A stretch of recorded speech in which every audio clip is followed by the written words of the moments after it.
Are they actual bugs? Yeah, Are we they're gonna see like pictures of them? no. Cold Beet Soup is a podcast for casual fans who want to explore lore and fandom rabbit holes in music and gaming. And are sad sometimes. And we are live. Woo! Welcome to Cold Beet Soup. I know it's been a while. Um, I got sick, but also I think this is a good pivot because one of the reasons why I've been a little bit delayed is actually the game that we're going to talk about today. Because I got so sucked into this game that I was like abandoning all responsibilities. I mean, it was part of it was definitely some form of escapism, like no joke. Um, but it's really therapeutic to just like blow things up, which is a lot of what happens in this game. And why I chose the topic is since I've been playing it so much, it made me wonder like, is there even a story? And there is, and it's kind of it's gonna be a lot of like military war talk, but I think there's like comedy, but it's a bit dark. So I think you might like it because we make dark jokes all the time. I don't know what you're Um, talking about. I don't make any dark jokes. you're smiling. I can hear you smiling as you say that, even though I can't see your face right now. I can hear you like, I don't know what you mean. Okay, quick question before we start. Why is it Mhm. two and not one? It's a sequel. So, there was a first one? Was it as Yes. popular? Because I know this one was really popular. I don't think the first one was as popular.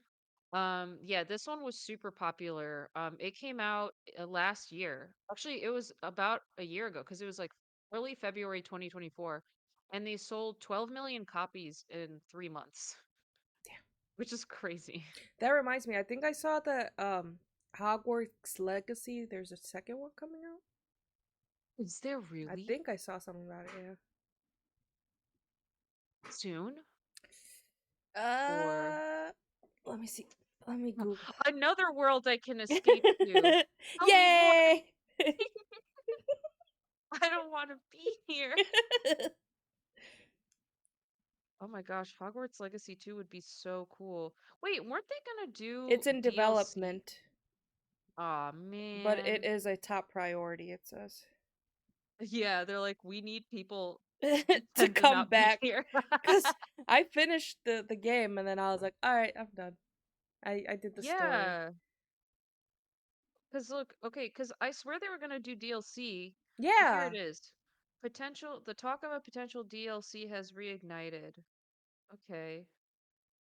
But they've never confirmed. Okay, the devs haven't confirmed anything, so I won't even go further on this because this whole article is now just speculation. Mm-hmm. I could have sworn, or no, you know what it was? I think they were like cosmetic packs, like Mm. dark arts pack and stuff like that. But I think it would be cool. The DLC would have been cool. Um, Because they could have I played expanded. that non-stop. Yeah, it was such a good game. I mean, and I loved how they didn't overwhelm you right away. Mm-hmm. So like you're learning all the different gameplay mechanics slowly but surely. So there was like some quests you couldn't do in the beginning, Mm-hmm. but it was okay because I feel like if you tried to do all the things, you would just not remember Mm-hmm. how to do anything.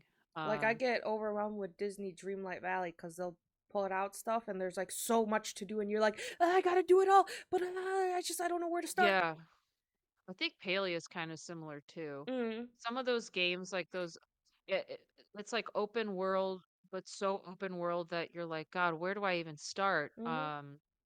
And it just Yeah. becomes a for me with Disney Dreamlight Valley lately, it just Mhm. became a okay. I just want to finish this, so I'm doing it just to finish it. I'm not enjoying it, so I stopped for a while because I'm like, all right, I'm not Yeah. enjoying this right now. Yeah. It's not I think like it's so interesting because different, of course, like different people will take it different ways. Um, I can easily understand like wanting to like get as much done as possible. Mhm. Um, but then once you get all that done, then you're like, oh, well, now what do I do? Like, I Mhm. finished all the things. So Oops. yeah, it can be tricky. Is Dreamlight Valley like are they still putting stuff out? Yeah, I think they Mm. just announced another DLC with Oh Aladdin and shit. Jasmine. Oh shit. Okay. Yeah, keep growing. I like how they did the newer Halo game because that was open world Uh-huh. and I don't know if I played that. What's the newest one called? Halo 5 is it? 5? Okay, I guess I haven't played. No, the last one I played was No, 4. Halo Infinite. Oh, I think I might have No, it in my is it? Steam. Halo Yeah, I've games played 4. in order. We need to cover Halo at some point on the I podcast. want to, but it's just I feel like there's so much. Yeah, it's Halo Infinite, and it was open world. Where Yeah, Halo's gonna be a long one. That's yeah, gonna be a multi-episode, I think, depending on how the storylines are, like if they all link yeah, or because if they there's don't. the game, then there's the show, the shitty show that everyone talks shit about. I I wouldn't I think the show is outside of the scope. and I then mean, like we there's could talk about books. that I think. it existing, but since we only focus on gaming and music, I would only focus on the game. Yeah. Like I wouldn't focus on the other stuff. Although I will say, um, but this is just because I want to talk about it. Ghost is releasing a comic book, but I already bought it and I'm gonna read it. So I wanna I know it's outside of scope, but I want to talk about Is it, it so I'm gonna like do it anyways. just one comic off, or is it gonna be like? Just one comic. Yeah, Okay. it has Sister Imperator on the cover. Hmm. So it's supposed to come actually later this month. And we're gonna do another Ghost episode because they're hinting at Papa Emeritus 5. They haven't unveiled him yet, but there's been a lot of chatter about it. They're gonna go on tour very soon, and usually when they go on tour, they announce an album or they do an album too, because you're doing a new Papa. So people are just kind of waiting because we haven't heard anything about an album. Mm. But Tobias is really good at marketing, so I think that's kind of like he's building suspense. Because there was a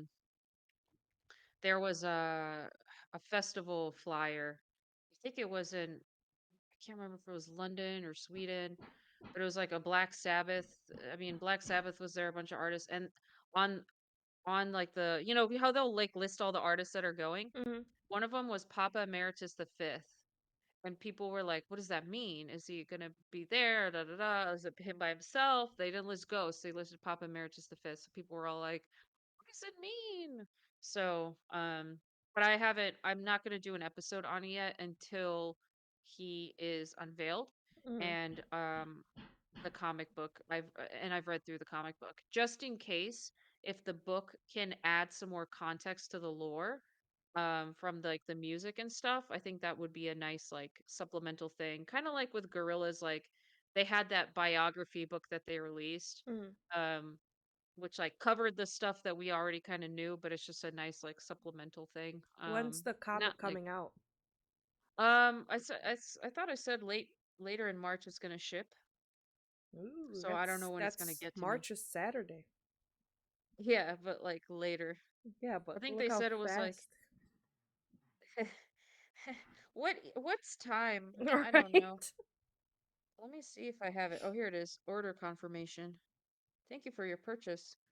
It actually begins shipping early to mid-March is what Mm. it says. Sorry, I thought it was late March. So yeah, it's coming soon. It's called Sister Imperator comic book. So yeah, I'm not sure if it's gonna be considered like lore or not lore, but I like comics anyway, so Mm. it's like shut up and take my money. So I'm really excited. Um and speaking of Ghost, my EP came out. Lady Gaga and Ghost. People seem to really like it. I'm being all shy. I'm gonna talk. You look like a little Actually, kid who's like trying. I I made this thing. I was actually talking. So when I set, because I did like two shorts to promote it, Mm. and I sent the first short to like the Mashup Collective in Instagram, and tell me why one of them was like, "Oh, interesting," and the other one was like, "Wow, that's different." And I was like, "I feel like I am a kid with macaroni art." And I just showed it to you, and you're my parents. I was like, those responses, I was like, but they were like, "Oh, it's not like it sounds cool," but I think it was just kind of I was like, "Oh my god, everyone's gonna hate it," because I just know like that's how my brain is, and I was like, "Oh god." Um, but yeah, it's pretty cool. And people seem to really like it, so I'll like I'll link it in this episode, even though it has nothing to do with this episode. But if you like Ghost or Lady Gaga, um, it's like a visual EP that tells a story, and I don't want to spoil what the story is, but yeah, hopefully you like it. Okay, Before that we made me feel start gross. this, You, you yuck. before we Yeah. start this, I just want to bring up I'm excited for the new Avatar show. Yeah. Bro, why does Korra get shit on so much? Korra gets like Earth's no. destroyer or world's Yeah, they're destroyer. like this time the Avatar is not the hero but the destroyer. I was like, but Korra was the one before. So what did she do? Like, like, it wasn't even that bad of a show. No, I Like I liked think it. yeah, I think it would have gotten better reception if it wasn't the sequel to Avatar Mm, Last Airbender because Avatar Last Airbender was so good. yep. But you know what's who was I met someone who told me they liked Korra more than Avatar. And I was like, I don't know if I can talk to you anymore. Like I was like, that's crazy. I don't remember who it was. I think maybe that was like my trauma response. It's like, block it out, block it out. You don't want to know. But I was like, that's so crazy. When does that show come out? Did it say in the thing? No, I I think forgot. they're working on it, or I think Okay. what I saw people say is it got leaked about this like a month Mm. before, so they were all Mm-hmm. like, "Oh shit, let's just announce it." So who knows if it's even started or Mm-hmm. you know. That kind of sucks with like this era of leaks Mm-hmm. because then Like I yeah, don't like get you what's said, the point. Why leak yeah, it? if they're not ready, Mm-hmm. because now it's like I want to know, Mm-hmm. and now I just have to wait longer. Yep. Thanks. Anyways, yeah, so we're gonna talk about Helldivers. We pivoted a little, but that's okay. That's why we haven't talked in a while too, so Mm-hmm. I feel like it's inevitable that we're gonna talk about some random stuff. Um, so this game, I already talked about how many copies it sold. It was considered one of the best games of 2024. I think it won some awards too. Um, the first Helldivers came out in 2015, just for context. Um, and the first Helldivers was actually a top-down Mm. shooter. This Helldivers is third-person shooter, which is a bit different. Um, it's set in the 22nd century, and you're following the Helldivers, which are like an elite force. Think of them as kind of like special ops or shock troops. So they get deployed to combat threats to humanity. So I want to talk about like the gameplay mechanics first, and then we're gonna go about the history of the first game a little bit because um, it provides context for the second game as well. And then we're gonna talk about like the story so far for the second game because the game as you play it, like the story is continually changing. Even like today, actually today before we even started talking, I logged into the game so I could take a screenshot and show you how the map looks today, just so we can get like the most up to date as of right now. So within the game, uh, you complete missions and within those missions there's operations. So it'll be like an overarching mission of like def- uh defend this area from the gloom. And then within the operations, there's like these three different things that you focus on. And when you go into an operation, you're fending off hordes of enemies. You can choose a level of difficulty. So level 1 is the absolute easiest. Level 10 is considered like suicide. So you can decide based on your desired challenge level that you want. um, there is no like single player campaign, but you Oh, can so you do have the to have mission. friends? Well, no, you don't have to, because you can do the missions solo. It is harder to do them solo. I've done solo a couple times just to like give it a try and see how it is. And the thing that makes solo a little tough is like some of the objectives that you have to do. A perfect example is one where you like go to a terminal, and when you're on the terminal, you're like pressing a couple buttons, and you raise an antenna, and the antenna's like not super far away, but you still have to run to it. So you wait for the antenna to raise, which usually when you're pressing buttons on the terminal, enemies will start to come. So you have to like do that, stop the enemies, then go to the antenna, turn the antenna so it's facing the right way, come back to the terminal, press some buttons again. Like, so to do that by yourself, it's a lot more involved. It's still possible, but it's a lot more challenging. Um, the goal, like the intention of the game, is definitely to play cooperatively, and you can have a squad of up to 4 people. One thing I will mention, uh, so I don't have this problem. I have friends, so I don't have to go into the lobbies. But if you didn't have friends, no, I'm just kidding. Yeah, I'm I'm just listening. I'm kidding. writing it down. And if you didn't have friends, no.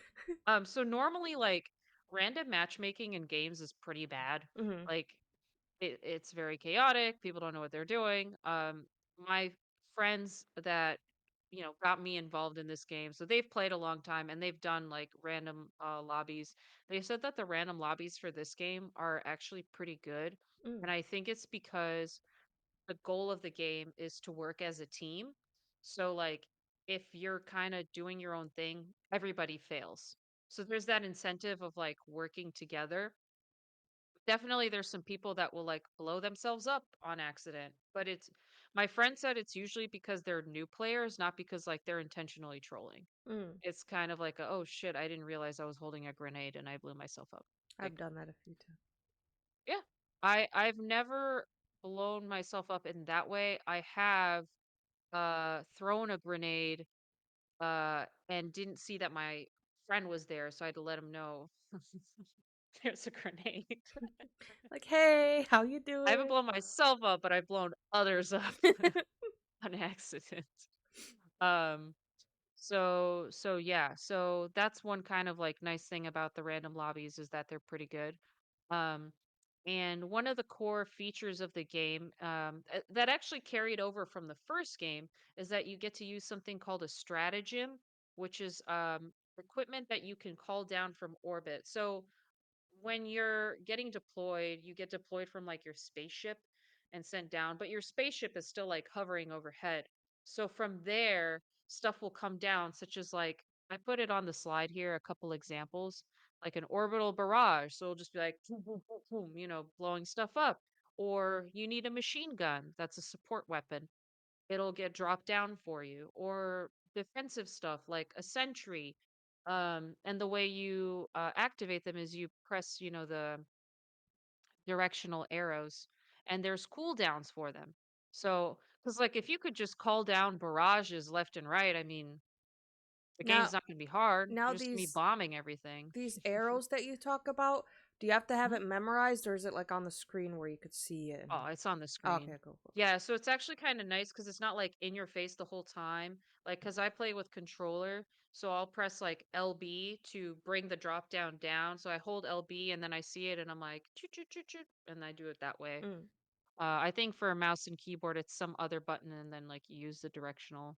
Because if you just have it like down the whole time, it is blocking your view. Mm. So that's why it's like kind of hidden, but you just press a button to show it and you can do it. But honestly, if you play it enough, like I have the 500 kg bomb. right here. I think it's You left, think? down, up, up, up, if I remember right. Much as I'm wrong. As something else. Someone writes like, But actually, actually, yeah, I think it's left, down, up, up, if I remember right.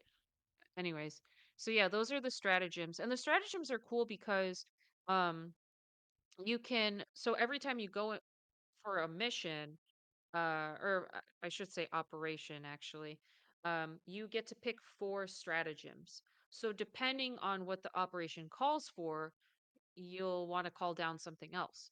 Like some of them are just defend this place. So like there's a place, I think it's with a generator, and you like close all the gates and you just have hordes of enemies come.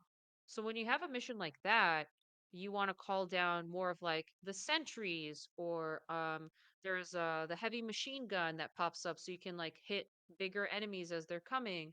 Um or something that can wipe a lot of enemies at once, like a 500 kg bomb. So, like, say it's just a bunch of them and you just want to throw something, um, but you wouldn't do that in a mission that's a blitz, because you're moving quickly and you just have to eliminate enemies. So that's kind of cool because you get to like choose your own adventure. You can even choose a loadout. Like, I want to play like one of the Mandalorians from Star Wars and have a jetpack and like a sniper rifle. You can do that and be that person on the team. Like my goal for this mission, I'm just going to be like sniping enemies from far away, and you can do that. So I think that's cool because it gives you that sort of flexibility. Um, you also, every time you build your loadout, you also get a booster, and the booster will affect the entire team. So you can get a booster that like says that once you guys drop down, everybody drops down with full ammo because by default you don't start with full ammo. Or another one is like reduce your damage taken. So if you have a full squad, you get more boosters, and that also helps like the team. And how do you get these things? Like stratagems you can buy with something known as requisition slips, which are kind of like,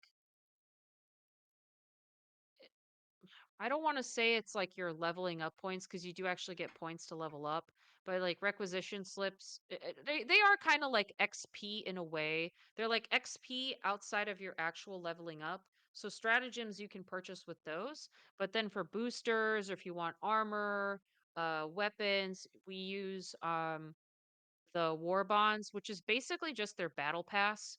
So similar to other games that have a battle pass system. Uh, this is how they do it in Helldivers. There's, I believe, 11 different ones total. They all have some sort of a theme. Like there's one that's like fire themed, or one for snow, or one for bugs. And ew. within it, you have like armor, weapons. You'll see boosters. Um, and these war bonds you buy with in-game currency. So that's called super credits. Now, the one nice thing about this game is you can get super, like, you can purchase them if you want, but you don't have to purchase them. You can get super credits within just by playing the game. So the way you do that is when you go like in operations, sometimes there will be super credits around the map that you can pick up, um, or within the war bonds themselves. Like you start with one by default, and it has several pages, and on the page it'll be like, oh, you can spend X amount of medals to get super credits, and medals you get from completing missions. So that's like purely in the game. You don't buy medals, you just get them by like completing major orders, completing your personal orders. You can also find them on the map. So I kind of like that. I like that they don't force you to buy stuff. Mm. Like you can just look around for it. Is it more slow going? I mean, yeah, like it's really fast to just spend $10 and have a ton of things. But I just like that they give you that option. Like I've played about, I have almost 40 hours in the game now, and I've already opened another war bond without spending any money. Um 40 hours in and how many weeks? uh when did I start playing? I mean, it's been like probably like 3 weeks. Oh, it's not bad then. Yeah. I mean, I still have to adult, like, Sadly. sadly. Yeah, but I would play more if I didn't have responsibilities, but here we are. And I was working on the EP and this podcast. So I was like doing a lot of stuff. But this weekend, I'm diving again. I'm so excited. Anyways, so we have the war bonds, and then the final thing in the game is samples. So you look around the planet that you're on, and you can find samples. And when you collect them, you can use them to upgrade your starship. So that provides different advantages. So there's like regulars, what is it? They don't call them regular. Common samples, rare samples, and super rare samples. And like the rare and super rare, you can find if you increase your difficulty level for the missions that you do. And the ship upgrades can vary. Like one of the ones I saw is like reduce your cooldown for support weapons, which is pretty nice, or have an increased amount of eagle stratagems that you can use. So those are really useful. So that's So, another way you can upgrade. Mhm. Go uh, ahead. for the ships, if you're playing Mhm. with four people and you have your like, like your cooldown, does everyone get that thing then, or like is it combined? No, so the upgrades that you have on your ship Mm. only affect you. Ah, So like if I have an extra thing for like extra Eagle stratagem thing, it only affects me. mm. But the boosters will affect everybody, Okay. which is a whole other thing. So yeah, so based on what people have on their ships, that'll affect them. Like the only cooldown that affects everybody collectively is a resupply. So like if we're playing the four of us and I call down a resupply, no one else can call, like we all have to wait a certain amount of time until we can call a resupply again. And that's just because like if everyone's able to call down ammo whenever they want, then Mm. that also makes things really easy because you're like, "Oh, unlimited ammo, great." So it forces you to like be more strategic with ammo, um, which I like. But ammo is also like sprinkled around the map. So a lot of the times I've realized when I'm like, oh, I'm a little bit low on ammo, oh, but the cooldown's still going. If I just kind of look around a little bit, I can find some, and it's like, oh, I'm good. Hmm. So it's a very like the game, they do a good job of keeping you engaged and entertained, but like and the difficulty levels I think work really well in groups. For solo it's tough, right? Because you're by yourself, but in groups it makes things a lot easier. Like when I'm playing with my friends and for example, we'll play usually we were playing like sixes and sevens. Now there's a thing called the gloom, and we're gonna talk about that later. Um, but the gloom made it harder, so we were playing at fives for a long time, and then we just upped it to a six. Um, and it escalated quite a bit, like because you would get the bigger when the bigger enemies spawn, then it's like, hey, who can take out this guy? Oh, who can take out that guy? Because you really want to focus those big enemies are like huge, like you're looking up and you're like, oh shit, like so it's pretty cool. And then sometimes we'll split off like two and two, like one group's going to work on this thing, the other group's going to work on that thing. So it's kind of cool. It's a lot of fun, lots of flexibility. So the actual uh game itself, like when you how do you actually start playing, how do you actually start doing missions, you have this little map.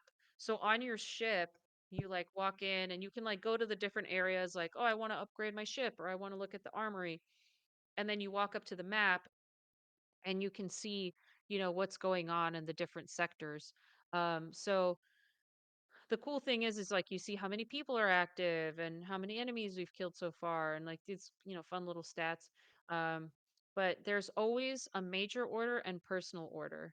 So I'll start with the smaller one first. The personal orders are usually just 24 hours and it's something like specific to you. I think what I've noticed though is when I've played is we all have the same personal order. So at least like when we're playing together, we can like work towards the same thing. And then as you can see, there's the medal rewards for those. And then the major order is for every single player in the game. So the entire player base is focused on this one thing.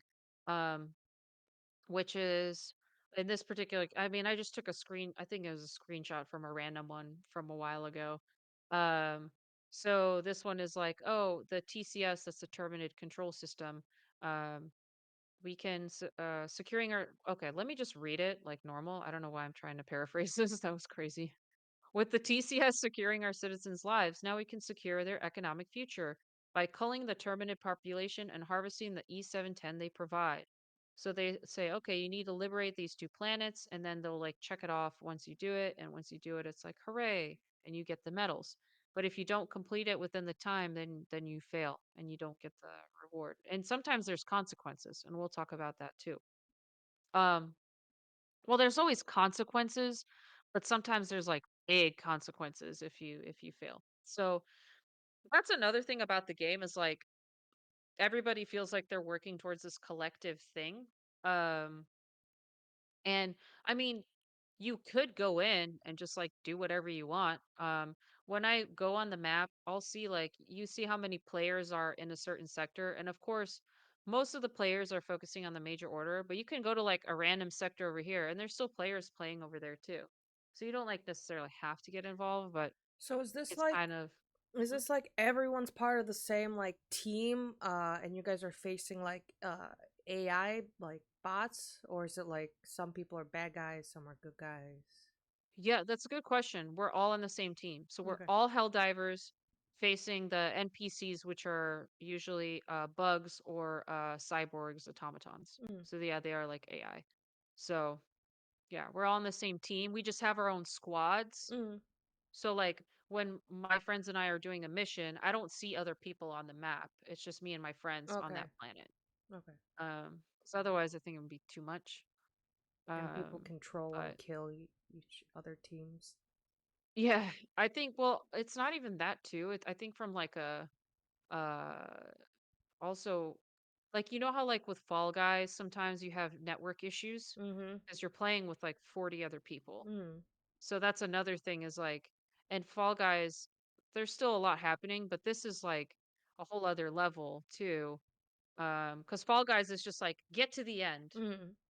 Whereas in this, there's like, you need to go to this terminal and do this thing. And then you also need to go over here and do this other thing. And if there's multiple groups working on that from like a back end perspective, that's a lot. I'd Mm. be like, oh shit.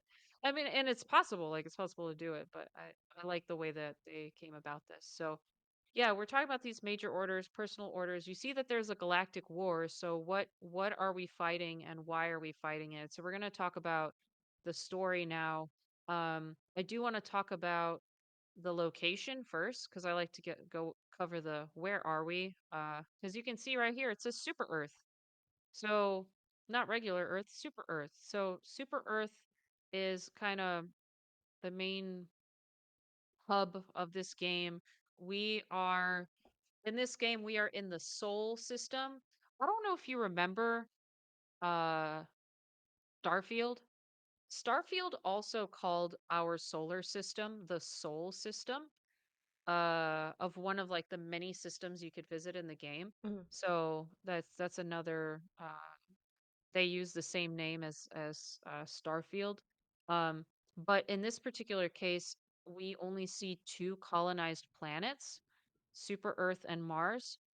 Um, I think I think there's we can come up with a lore reason why and a development reason why. I think lore reason, it's possible they couldn't colonize beyond these two planets.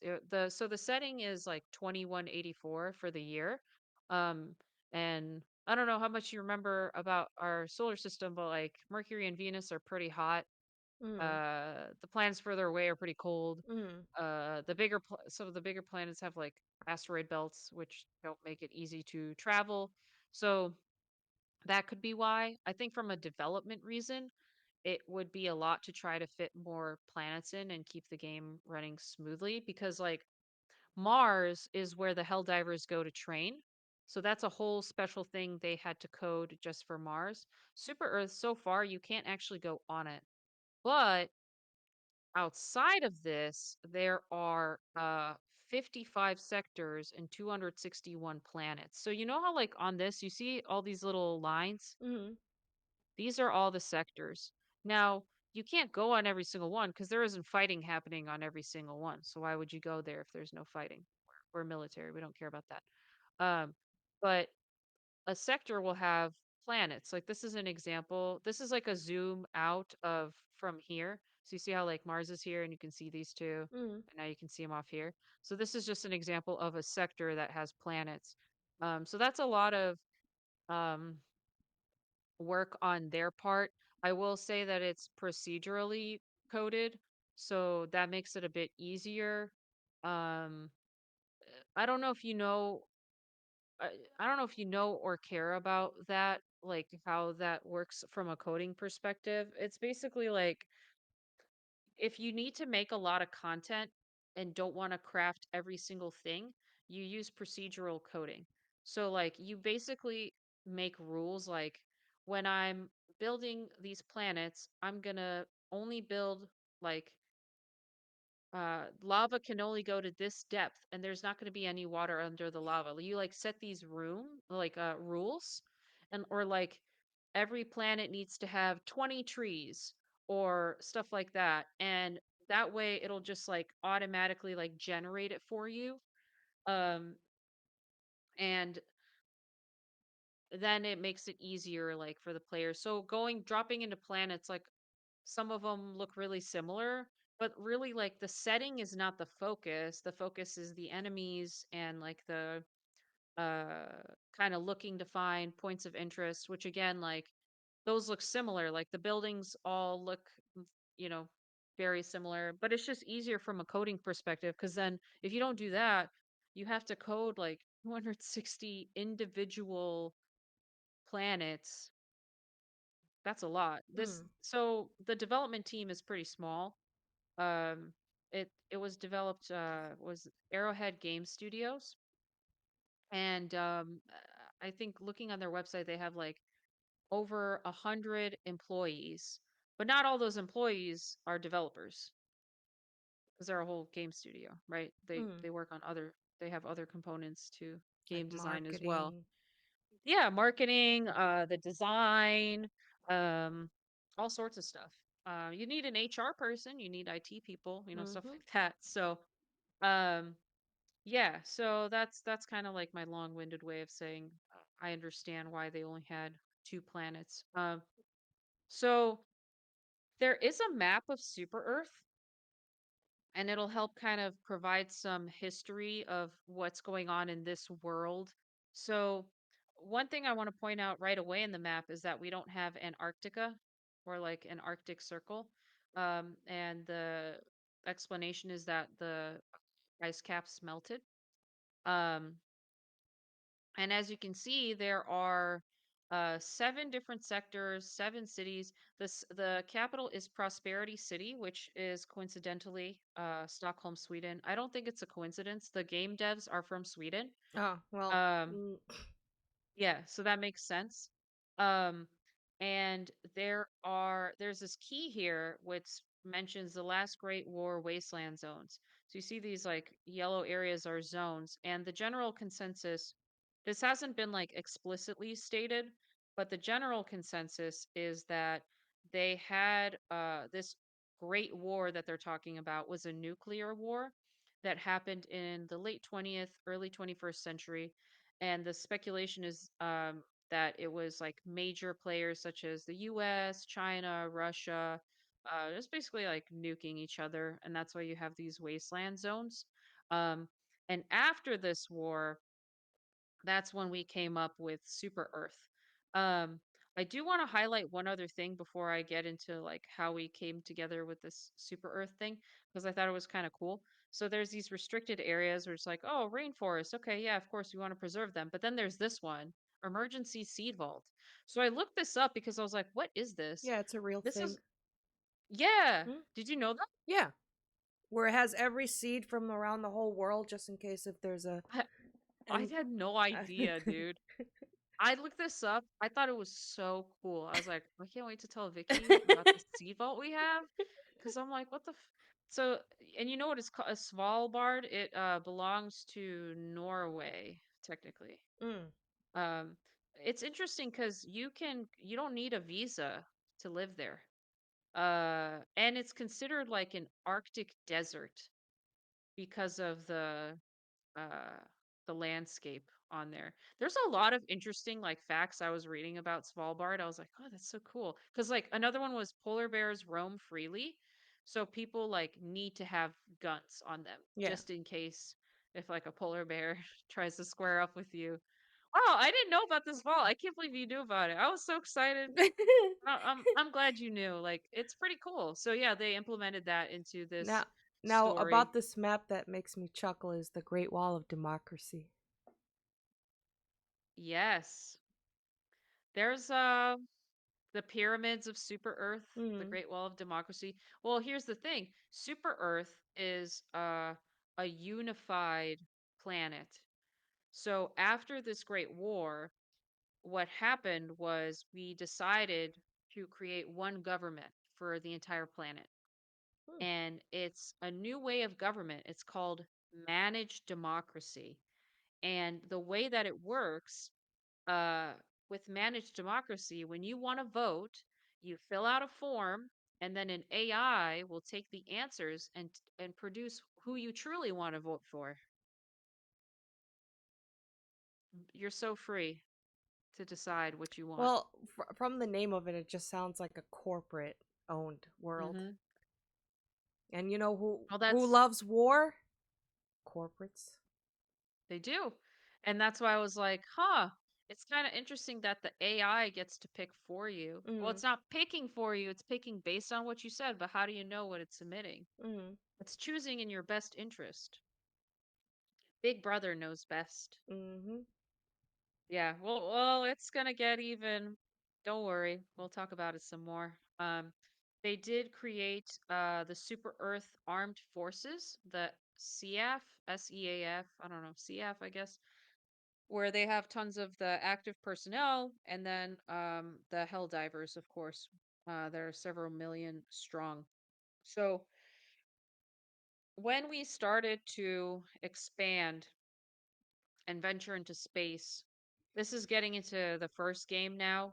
When we started to expand into space, this was like around the 2040s.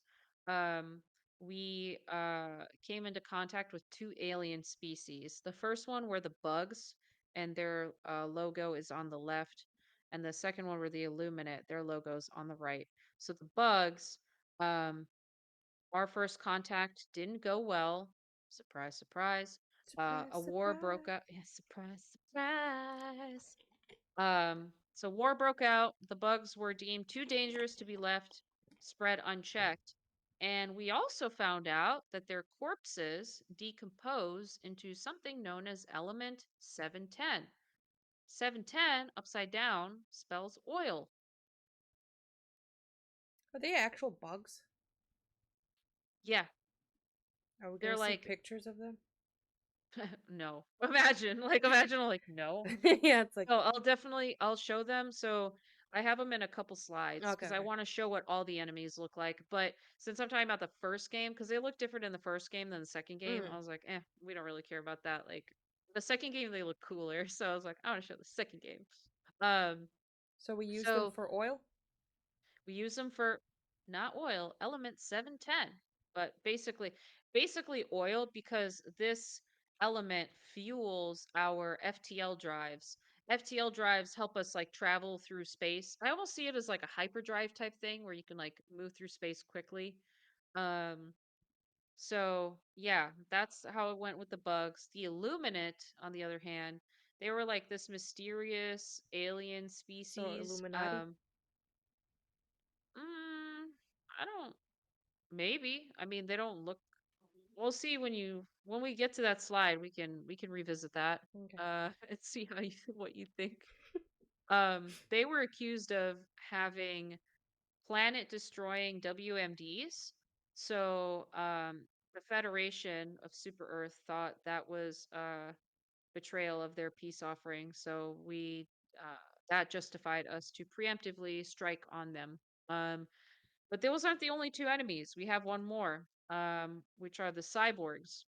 So the cyborgs, this is their logo up top, and then on the bottom is actually like a screenshot from the first game. So you can see the top down, one of their tanks, and see how there's like a firing sequence. So they still have the stratagems Mm. in this one.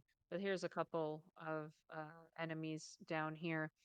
The cyborgs are interesting because they disagree with managed democracy. So they get outcast into a snowy wasteland known as Cyberstan. Um, and since they live on a planet with really harsh conditions, um, they start to replace their body parts with cybernetic implants, and that's how they kind of become the cyborgs. Oh, I forgot to say that they're considered socialists. I've also heard some people call them communists, but I more commonly see them as socialists. So disagreeing with the managed democracy and having this other way of being uh is why they got sent away. So after they start doing this cybernetic implant thing, um there was a cybernetically enhanced spam that bombed and killed 8 civilians on Super Earth. So that started a war with the Federation because they killed innocent civilians. So this is like how the war started the first time. They call it the First Galactic War, and it lasted around 40 years. And this is what Helldivers 1 was. Um, this is the first time like the Helldivers got deployed in mass and was fighting the war on all fronts. So that's why on this slide you see an example of the bugs, the cyborgs, and the Illuminate. This is what they look like in the first game. So I don't know. Does that look Yeah, it looks like Illuminati. confirmed? Confirmed. Uh, you heard it here first on this They don't see podcast. us after this podcast ever again. After this Yeah, episode. imagine it's our last Yeah. episode. That would be so funny. You never. Whatever happened to that cold beet soup? Someone starts investigating, then they disappear. It just doesn't stop. Um, um, so after the war ended, it was around 2084. Um, we won. Hooray. So we won the war, and the bugs get placed into farms to be contained, bred, and harvested for E710. The cyborgs were given stable work and enfranchised in the mines of Cyberstan, which the way that this is said, Is I'm that like, like a concentration camp kind of thing? it's labor camps. They Yeah. were sent to labor Yeah. camps. Yeah, yeah, Nice. yeah. They were sent to labor camps. But it's stable work. Anyways, and then the Illuminate were driven out of the galaxy. They were thought to be eliminated See? completely. Illuminati. Well, we thought we got rid of them. Hint, hint, wink, wink. Um, I didn't see you winking. I don't know what the. you didn't see me wink? You just wink with both eyes. You're like, "Am I doing it?"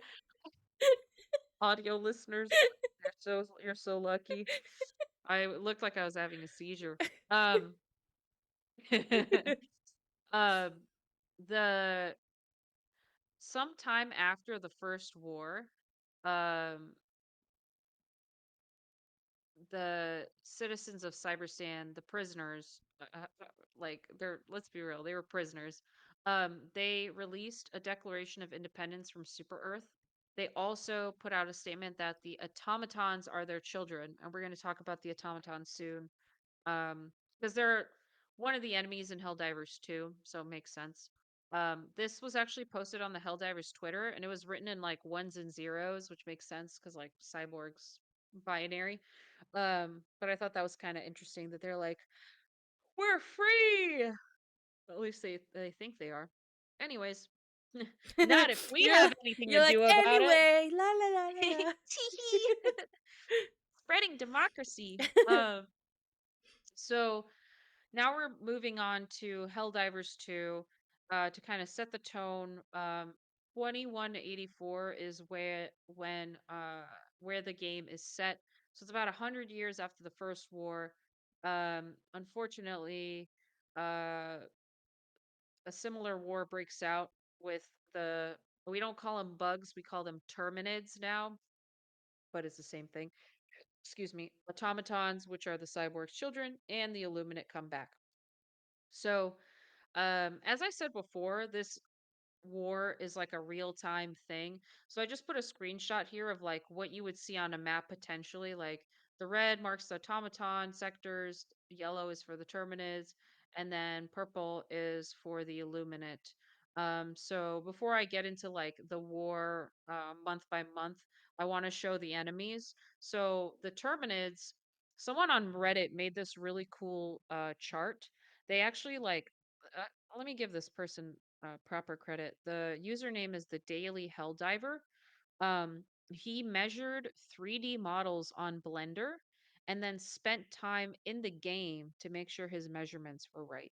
Dang. So he really went balls to the wall on this, but you can see like the smallest bugs, like a grub, all the way to the bile titans, which are uh 26 feet tall, which is pretty terrifying. And they will like rise out of the ground, so you see their legs come out, and you're like, ah! It's so Ew. scary. Yeah, it's gross. And average hell diver is 6 feet tall, so there's your reference right there. And like these bile spewers, they spit out bile from their butts, so they stick their butts up, and it's like pew pew, and they're spitting out bile. Anyways, it's not funny. I see. The I go next to the. I'm a little bit taller than the warrior and the shrinker, Creaker. shrieker. Yeah, and the Yeah, warrior, because then everything else is taller than me. yeah, yeah, that's true. They're pretty big. Mm. It's it's pretty scary when you turn around and see a And charger, I hate which has happened bugs, to me. so I would be Yeah. like, Oh God, I love killing bugs. It feels so good mm-mm. because I can't stand bugs too. I don't like bugs. So one thing that's interesting actually about these Terminids, um, because of all the testing that we've done on them, we've altered their biology. And we created a more toxic version of E710 that they produce called bile. And that's why you call them bile titans. Like the bile titans, like vomit bile on you. It's like a type of acid. Same with the spewers. It comes out of their butts. So what does So the there's nursing like, spewer do? Do they nurse you or something? They're like, suck on my butt. oh, this one? Mm. No, the nursing ones. Let me see. I think when we kill those, they like explode and a bunch of bile comes Ugh. out of that sack. Yeah, it's pretty gross. So It's by pretty gross. by the names, I'm assuming like stalker, they stalk you around. Charger Yeah, charges at stalkers, you. stalkers, chargers charge at you. Stalkers, they are very fast. Um, there's a different strain of stalker that came out thanks again to more testing. It came out later in the game. They're called predators. They're fucking terrifying. They're like faster than stalkers and they can go invisible. Ugh. So you don't see them. And Ugh. it's terrifying. Yeah. And the shriekers too, the flying ones, they'll like come down. Um yeah, they're pretty nasty. So the funny thing about Turbinids, they are identified as fascists by by Super Earth. Um, this is funny because they can't have an ideology; they're just bugs. Mm. But the thought process behind calling them fascists is that they engage in fascism with their violent atrocities against the citizens of Super Earth, and their power structure is not democratic, so therefore they're fascists. That was Isn't that fun? That's like in the game, that's how they are like, oh, they're fascists, they're bad. Like, but they're just bugs. And I would like if we didn't ever do testing on them or anything like that, they wouldn't develop this bile at Yeah. all. Like we caused that. and some of the strains that have come out, the flying ones didn't exist in the beginning. They show up a couple months in, like the predators too. They show up later. It's because we just keep testing them and keep farming them, and yeah, it's pretty messed up. So, um, the next ones are the automatons. This is another person from Reddit. I just wanted to show what they all look like side by side. So the guy, his name is Defora, but he made this as a kind of like, this is how you can defeat, like, what are their weaknesses? But you can just see like the cyborgs have red eyes. They have a drop ship that they come out of. So like one thing you can do in the higher levels where these show up, you can take like a cannon or something and shoot the drop ship down, and then they don't spawn because you shot their ship down. Um, they have tanks. They have the scouts, which look like ATSTs from Star Wars. And then brawlers, devastators. You just get more and more armor, right? And the Hulks that are the big boys. Um, Are they all really so big? Like the little guys, are they like Nah, the little guys are like they're almost like our height. Or mm, like from the game POV, they're like about the same. You can like almost see eye to eye with them. okay. Um the Hulks are and the scouts are a bit taller. Because on the scouts, they actually have a cyborg like walking. So what you can do is like if you don't have a gun, like, because there's different levels of armor, like light armor, medium, or heavy armor. So like if your gun can't pierce heavy or armor, for the scout you just come around the back and you find the guy that's controlling it and you shoot him, and then you can take the scout down. Uh so so yeah, but yeah, these last three are a bit taller because they got the like Mm. you know big legs. So the interesting thing about the automatons is they're completely mechanical. So they're not so the children, the cyborgs had some like cybernetic parts, but these are like completely mechanical. Um so they can be developed in factories. Um which is yeah, it's kind of So who controls them? Is it like um a hive mind kind of thing, or yeah, that's a good question. I don't because in really know. iRobot it Like was Vicky who like controlled them, like the supercomputer thing. you? No, it was just called Vicky. Oh, I was like, that's your name. Mm, I actually don't know. It makes me wonder, that could be a kind of cool thing. Like, what if the cyborgs are controlling their children Or what if and just the trying, democracy is controlling them to like yeah, that could be another threat too. I mean, just to kind of spark conflict. mm, The way I see it is, I would be more in the camp of the cyborgs because they just want to get their independence back. right.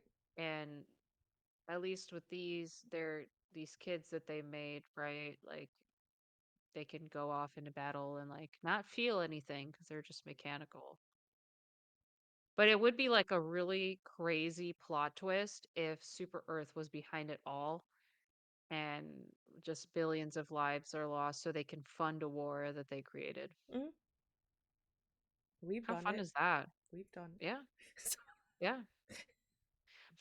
That's interesting. Anyways, next to the Illuminate. Well, I these think guys are they're the cool. cool. I was just about to say they Yeah. are the coolest looking. When I started playing, the major order was on the Illuminate. And or no, yeah, it was. Well, I played I think Automatons first, then Illuminate, then I did Bugs. But the Illuminate are really cool. So they were thought to be exterminated. Obviously, they're not because we're talking about them, and there's pictures of them in the second game. But we'll talk about when they show up in the war. Um, they are interesting because their attacks, unlike the automatons and the terminids that are looking for territory, the luminate attacks are very quick. And it's more of like an invasion. They come in, uh, they fuck up a bunch of shit, and then they leave. Yeah, So, looking at that map you posted before mhm, the first one where you showed the yeah, different section. That one. No, no, no, there. yeah. Yeah, their section is the smallest. Mhm. Because usually with them on the map, it's just like they're currently invading this planet. Mm, It's not so much like, oh, they're here and they're staying. Because like here, it's like, oh, they've spread or mm, there's an outbreak or here they're pushing to other sectors. With this, it's more so, oh, they invaded. We should try to get them out. So the Illuminate, and you're right, they always focus on the south of the map. Um, and their invasions are interesting because like they appear to be harvesting citizens to do whatever. Because they do, I mean, the Illuminate do kind of look like people, mm, but zombie-like ish. And then they also construct these things known as monoliths, which kind of look like they almost look like comms that they're setting up. mm, Because I've had missions where we have to destroy them. Um, so they don't really have. Well, I think the basic ones they call voteless, which makes sense because they can't vote, I guess. But yeah, this is like what most of them look like. Then you have these guys, and sometimes these guys will fly. So they can come in. I don't recall if it's like a jetpack or something on their legs that like makes them fly, but they still look like this. These ones in the game, we just call them snitches because this eye is looking to find you. And if it sees us, it's like a purple scanner. mm, It'll start like blinking more and more. And if you don't shoot it down fast enough, it'll like send up a beacon and a ship will come and more Illuminate will show up. So it'll start like another invasion. The cyborgs do something similar where usually one of these little guys, has like a flare gun. And if you don't shoot him down fast enough, a dropship will come and they'll send like reinforcements. The bugs, they don't do that. We just have like bug breaches. So bug breaches are just like holes in the ground where they just come out of. So you mm. can't really stop that. You can like throw stuff on it to kill them on the spot, but like whereas with this, like I can stop an invasion from happening if I'm just fast enough. So yeah, the shriekers are a huge pain. It sucks when you can't shoot them down fast enough because then it's you get like swarmed. The last ones are these harvesters, which kind of look similar to like bile titans. They're very large. They got 3 legs, and they also have a shield. So the way you fight these guys, like you have to shoot the shield first, and then you can aim for like the eye or I think this one of the leg joints is kind of weak too, so you can like get that. But yeah, those are all the enemies in the game. So, Now, quick uh-huh. question. Sorry, mhm. you said the first one is called the Voteless. I think that's what they're referred Because to if is the it's, voteless. because my theory or my logical thinking, if you said they're like if they're like they might be harvesting humans, and you Hmm. said the whole thing about voting with the humans, you know, how like they vote, but then it's like an AI goes like, no, no, no, you wanted this Yeah, guy, that's so true. Like naming we them, actually technically the citizens are voteless in a yeah, way. so they're like, yeah. We don't actually get to vote. Um, we think we do, but yeah. Yeah, it's interesting. It's definitely And these guys are all they tall too, or the voteless are like our height. mm, Uh these guys are uh sorry, these guys are a little bit taller. These guys are floating. mm, So they're small. They're like kind of like this big, like you're looking at it and you see it's like this. mm. The harvesters are huge. I would say it's about like Bile Titan height, so like 10 feet. Shit. Yeah, they're big. And you could see him coming. You're like, oh shit, here we go. Um, so yeah, those are all the enemy types. Now I want to cover the war. So I have a slide. So obviously it's been a year, so it's like 12 months, but I'm just gonna cover like all the major orders. Usually there's not too much to say about each of them, so I'll just like go run through them. There's a couple that are big, so I'll like elaborate on them a little bit more. One thing I wanted to point out is for the maps, um, most of the maps look like this, where you just see the colors. A few look like this. I pulled from 2 different sources, um, and I prefer this map, but there was like 2 different wikis. There's wiki.gg and fandom wiki, and Wiki.gg didn't had this style map where like the sectors actually listed out versus this one where you just see the colors. But they didn't have as many maps, and some of them were off. Like only a couple months were off. So I swapped out to have more of those just in case if you're like, why do some maps look different? It was really hard. Like I couldn't find the maps anywhere else. People have made like a map of right now and they're pulling from the game, but I don't see like a historical one. So if So there's any inaccuracies, I just want to preface that like what I'm getting is this story is ever evolving, and every month there's more added on. Mhm. Okay. Yeah, so every month the cuz it's you're Real following a life months, war. right? Our Yeah, months, not like in. our months. Okay, okay. Our months. So it's like in our month, this map right now is showing February 2024. In the game, it's February 2184 because Mm, that's what we're fighting. But yeah, all these major orders are things that they put out for us to do.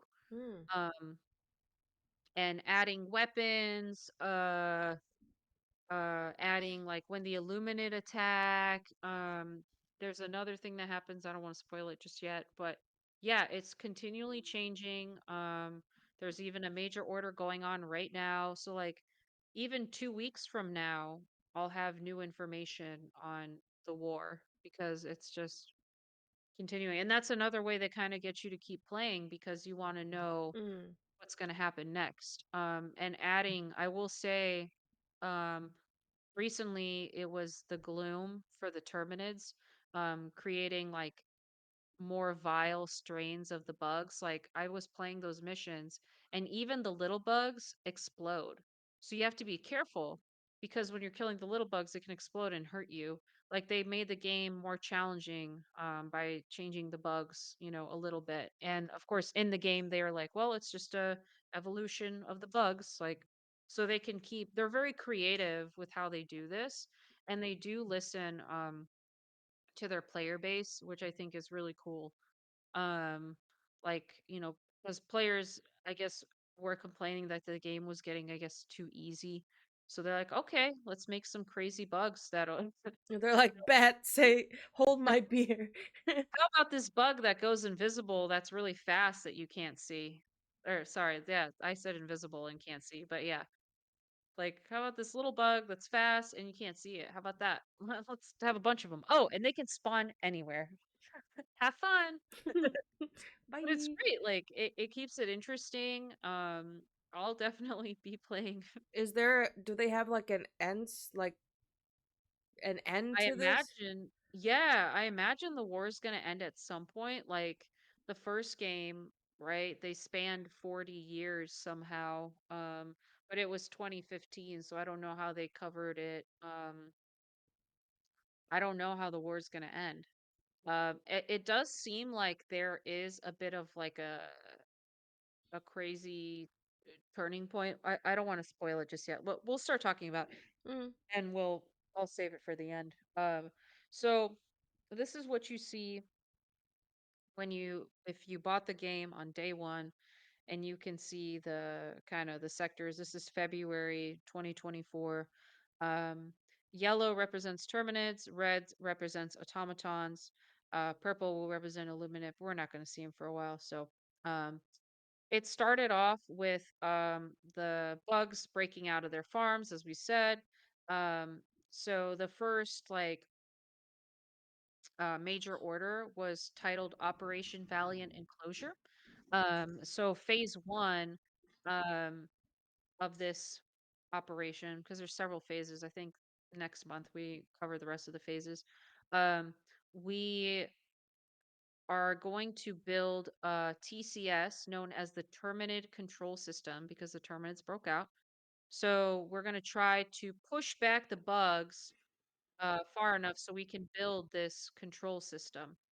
Um, we had to liberate a couple planets, and tell us like if we succeeded or failed in the major order. So in mm, this particular case, we succeeded. Generally, we succeed more than we fail. Um, then at the same time, or right after, I should say, the automatons attacked. It was a surprise attack, and we were supposed to defend 8 campaigns against them, but unfortunately, we failed.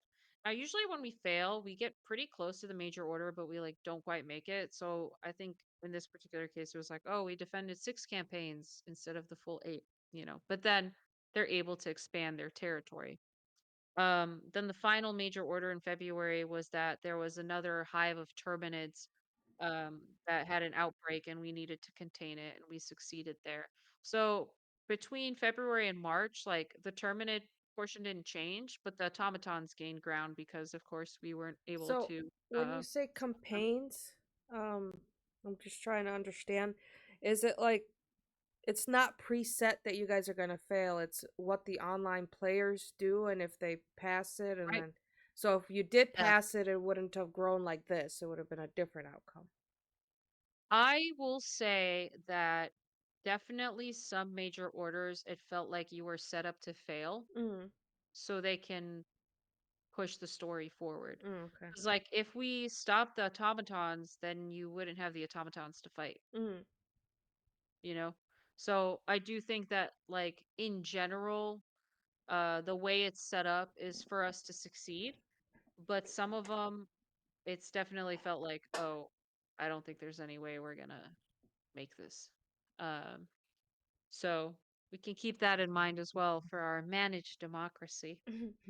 Um, phase 2 for Operation Valiant Enclosure. This one's actually interesting because I saw it called phase 2 and then I saw it called something else. So I'm not really sure on the title, but what the major order was written the same on both sites that I saw. So there were some terminid spores that engulfed 2 of the planets, and we had to liberate the planets of those spores. So we succeeded there. Then we pivoted over to the automaton fighting, where there's a planet named Tian Quan. I'm not gonna go into the planets too much and the sectors, like because I know your memory, I know my memory. Like Mm-hmm. even when I'm playing, I forget what planet I'm on a lot of the time. Like I'm just vibing, you know. So I might mention it, I might not, but it's just hard to remember them all. I think what matters is like knowing is it automatons or terminids. I think Mm. that's the easier thing to like remember. Um, so Tian Quan was interesting because that planet is where our exosuits are made. So those are like the big, you know, like metal suits, kind of similar to like what the automatons wear, but for us, like we can protect ourselves and like be really big, like a Hulkbuster type thing. Um, so we liberated that planet and protected our technology. Then the final phase of Valiant Enclosure was to actually activate the Terminate control system on all those planets. So we succeeded there. So that's great. We were able to contain at least that little bit. And then unfortunately, though, we found that there is a new strain of flying terminids. Those are those shriekers, and that's how those shriekers came in. And they show up and need to be exterminated, but unfortunately, we failed. So we were able to exterminate a lot of them, but not all of them. So they still exist, and uh, our E710 production is reduced because we didn't kill as many as we should have. Then there was a major order to protect the biomass collection teams. This is where we go and like farm the terminids. So we had to keep the planet contained while these terminids are being gathered and processed. So we succeeded there. That was great. Then our final major order in March was a two-phase operation on the automaton front, where we found out that the automatons are planning something known as a reclamation. And we don't really know what that means. So we know they have this comms array that will have intel on what they're doing. So we want to get that comms array to get that information. So phase 1 was getting that comms array. We succeeded there. And then phase 2 revealed that the intel said that there's a planet called Tibet where automatons produce all their combatants. So if we liberate this planet, we can impact their replenishment capacity. which unfortunately we failed. And now they can expand their production elsewhere, but we just don't know where it is just yet. So when you swap from March to April, it actually reduces quite a bit because we did the TCS and we also liberated that place with the exosuits. So now the automatons are really brought down, but April to May, uh, it changes and the automatons expand quite a bit. So we'll get into it. So one positive thing though, the first major order in April is pretty positive because there's a planet called Malevolent Creek and automatons were illegally occupying and mining there. So we took that back from them. And then there was phase three for that Operation Swift Disassembly, where we just had to hold the ground on four planets from the automatons, which we also succeeded in. A lot of the times, these major orders, it's like hold a planet or like kill X amount of enemies. So on those, I'm like not going to get into it as much because it's like, oh, it's just one of those Mm. missions. I think it's that like, I almost think of it as like filler in an anime Yeah. where it's like, just helping as they're building the next thing. This is something for the players to do. Um, and then phase four of disassembly was to liberate more automaton held planets, which we did. And pivoting back to the Terminids, we wanted to construct a farm for E710, more farms so we can create more. So we clear the way for the farms on three different planets. Um, but this is where shit gets kind of bad for us. On the automaton front, the reclamation does happen. We didn't have all the intel, supposedly. So automatons invaded a specific sector. We were sent in to defend that sector, but we failed. And we were able to halt the advance a little bit. There were several major orders. Um, one was to like hold a line of two planets so we can construct some orbital defenses. Another one was just the defense of a specific planet that they were pushing through. Um, so we succeeded there, but in that reclamation front, we failed. So they were able to invade several sectors. Then, now that we built that E710 farm, we needed to gather some E710. So the order was just to kill 2 million, sorry, not million, billion, 2 billion Ah, just Terminids, billion. just 2 billion. But you have to think like how many players there are too. So these numbers are really large, but since there's so many players, it's pretty easy to get there like in a couple of days. And because we succeeded in that major order. So the next one is defense on two fronts, focusing on both the Terminids and automatons on 10 planets, just to defend those planets, and we did succeed there. Then we had Operation Legitimate Undertaking Phase One, because I love that name. And this is the first time we get a couple major orders where you have to decide one or the other. You can't do both. So this is the first time they bring this up.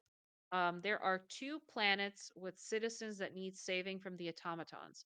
One of the planets developed a fortification stratagem. The other planet developed a support weapon stratagem.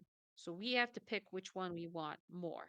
So the player base chose the support weapon stratagem, so we saved that planet from the automatons. The other ones got invaded. Sucks for them. But we get a rocket launcher. So that was pretty cool. Um thanks. Thanks.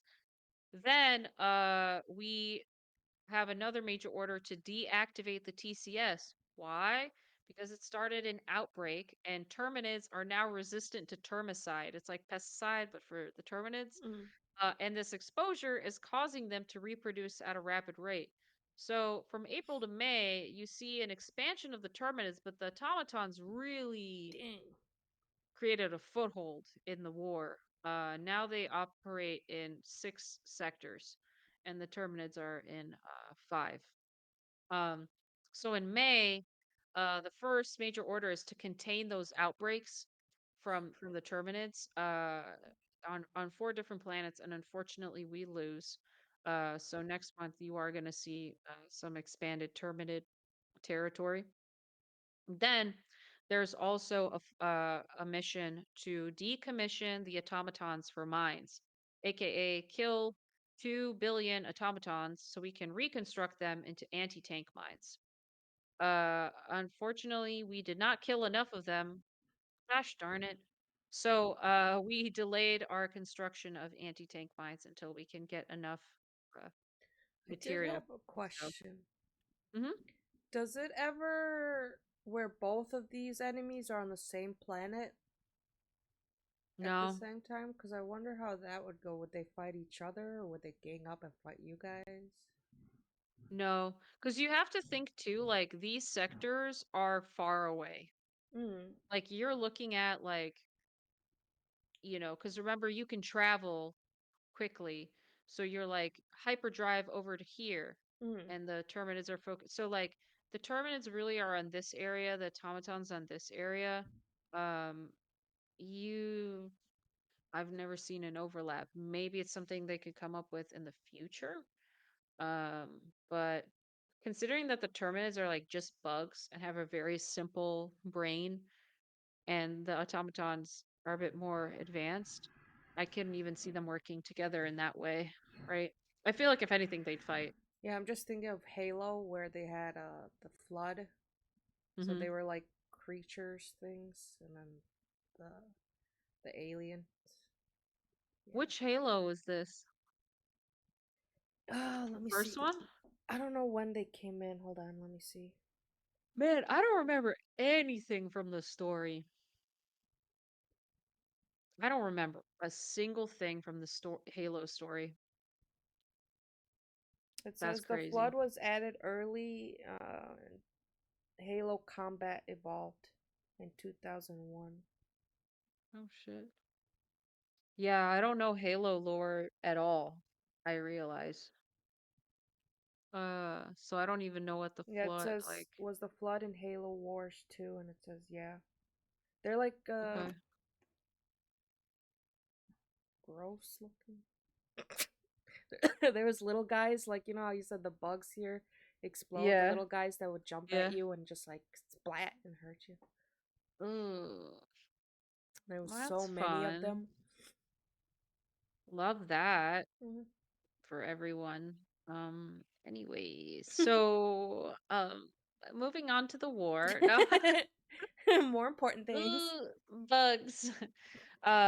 So there was one major order to hold the planets from both the automatons and the Terminids uh for the CF conscription. So the war effort is obviously increasing. We have more new military recruits. So we're going to have new training facilities, and we need to hold those planets for those training facilities. So we succeed there. This next major order is really interesting because it's just called Kill and Dismantle Freedom's Enemies, and you have to kill 3,141,592,653 enemies to inspire our citizens. Now, at first I was like, what is this number? And I realized it's pi, Oh, 3.14159,265. Yeah, but it's in May, and I thought Pi Day was in March. it is. It's So if on somebody, March 14th. yeah, so if somebody know, I don't know why they chose pi. I just thought that was interesting. Unfortunately, we failed in that one. We didn't kill enough. So we inspired the citizens, but not as much as they wanted us to. I still think it was a lot, but it was, yeah, you could kill either automatons or terminids. So yeah, that's an interesting one. The next one is to the verbiage is to liberate an automaton petafactory on Varelia 5. We're going to convert their factory into our own so we can make exosuits, which we did. So we succeeded there. And the final major order in May, it was a two-phase one. It was called Enduring Peace. Um, this one is a very big one because we for phase one, you clear a path to Meridia, which is located right here. and we are constructing weaponized payloads of dark fluid that we took from the Illuminate and to deploy it across the fleet. So when we fought the Illuminate the first time, we took this dark fluid from them. So we succeeded in clearing the path, and then phase two is actually deploying and using the fluid to end the super colony. And this does succeed, but we also create a black hole. So for from May onwards, there's just a black hole here. Oh, And it's gonna come up again. So you don't ever it doesn't show up on the map, all these other maps that we see, but when it happens again, when the I'm sorry, when the black hole becomes relevant again, I'll bring it up, but just know that it's right here in this umlaut sector, sitting here, okay. sitting here menacingly. So with from May, we held our ground for automatons, but we lost some ground from the Terminids because of the outbreaks. So even though we like destroyed a colony here, there's still outbreaks happening. So in June, our first actual major order was to clear some infestations of the colonies on 4 planets, which we did. And then the other one uh, was the other major order was a more automaton focused one, which was to capture something known as Database One, which has sensitive data from the automaton data center that we can use. So we did capture that. This next major order is really interesting. It's another one where you can pick one or the other. So, but you don't have enough time for both, right? So there's two options. One, automatons are attacking both. One of them is survivors in a children's hospital that are trapped. The other one has explosives that we need for those anti tank mines. If you help the survivors of the children's hospital, you don't really get like a reward per se, except for feeling like a good person. And for the explosives, obviously, we want those anti tank mines. We've delayed it already. Uh, the player base, without hesitation, chose to save the children. So Hell yeah. they all say, I was like, oh, that's so nice. And the dev team IRL raised money for charity. I think it went to some children's hospital, like in real life, which I thought was really nice. Um, but to bring it back to make it a little bit dark, in the game, they said that the children that were saved were so inspired that they all signed an intent to enlist. So once they're grown up, they will join the ranks of the armed forces to carry the torch of the heroic valor that saved their lives. Cringe. Yeah, so imagine being a kid and being like, wow, yes, I will join the military. That's crazy. Anyways, the last two major orders, one focused on the Terminids. There was like a nursery hive outbreak, so we won in that one. And the final one was defending a sector from the automatons, so we won in that one too. But there actually wasn't like any changes. It's more like we held our ground, we made some progress, but we didn't really like reduce anything. You know what I mean? Like they're Mm. still happening. July, we do see a little bit more movement though. So we'll see some changes from July to August. So there's two sectors that need liberation from the Terminids. Um, so we do liberate those sectors. For the automatons, um, there is a planet that we have our top secret battle station plans on that need to be recovered. So we recovered those. Then there is an initiative to research the Terminids. We have to kill 100 million to get more information. So we do that, and we focus back onto the automatons and try to cut their forces in half. So there's like the sector over here. If we liberate these planets, we can kind of cut them a little bit. So we do succeed there. So you'll see this sector go away next month. And then there's some stolen territory as well. So we liberate a few planets of stolen territory. Then there was a second round of the Terminid research, which was 1 billion Terminids that you have to kill, which we succeeded in. And then the final order was to take back some more occupied land from the automatons, but we unfortunately failed. So you see some shifts. We got to split the forces. We liberated two, but then we still lost some with the Terminids. So it's like it's some progress, but not a ton.